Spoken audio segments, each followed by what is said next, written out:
Well, Palaszczuk and Matt Michaels here with you. We're at Game X, and it's Tiger Game Day. Missouri takes on Auburn today for an SEC championship. The Tigers looking for their first outright title in 53 years and their first overall in 44. Matt, we've hit fever pitch, it's safe to say. It's all in front of us now, isn't it?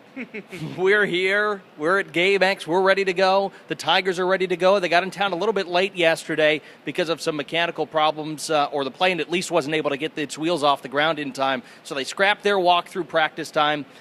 I think that when it's so close at hand, you stop focusing on the anticipation and you start focusing on what you need to do. And that's absolutely what Missouri has to do today against a tough Auburn team. What's going through the mind of the players right now as they get ready for this? I think excitement, for one. You know, you're here. It was one of the goals you set out to win an SEC championship before the season, and now the goals are all right there. So with that in mind, you have a game plan to execute those goals. You have focus to execute those goals. Use those things in tandem and break it down in manageable bits, series by series, play by play.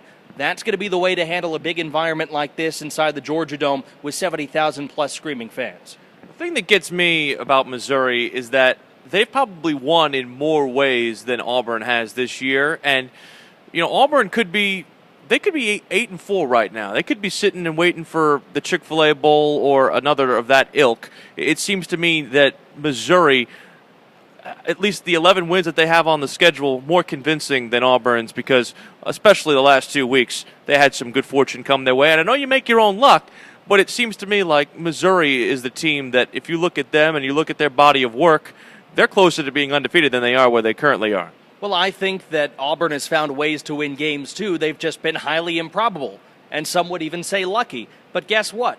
It still counts in the win column. So they found ways to win games that have come in the most spectacular fashion the last 2 weeks, but they've been able to throw the ball, too. I remember hearing, against Mississippi State, they held them to under 200 yards rushing early on in the season, but the Bulldogs didn't stop the passing game with Nick Marshall. So with Gus Malzahn confident that Nick Marshall is going to be able to throw the ball if he's asked to do so, I believe that this Auburn team has faith in its own abilities. And if you just shut down the running game, while it goes a long way to helping you win, it's not the whole story. You're still going to have to take your game plan and execute to be able to be successful. More analysis on Tiger Game Day coming up at 8 a.m. Join us here at Game X on the corner of Lucky and Baker in Atlanta, just steps from the Georgia Dome. We're here until noon local time, and we'll be on the air until 11 o'clock in Columbia, Missouri. For Matt Michaels, I'm Will Palaszczuk, Zimmer Sports Network.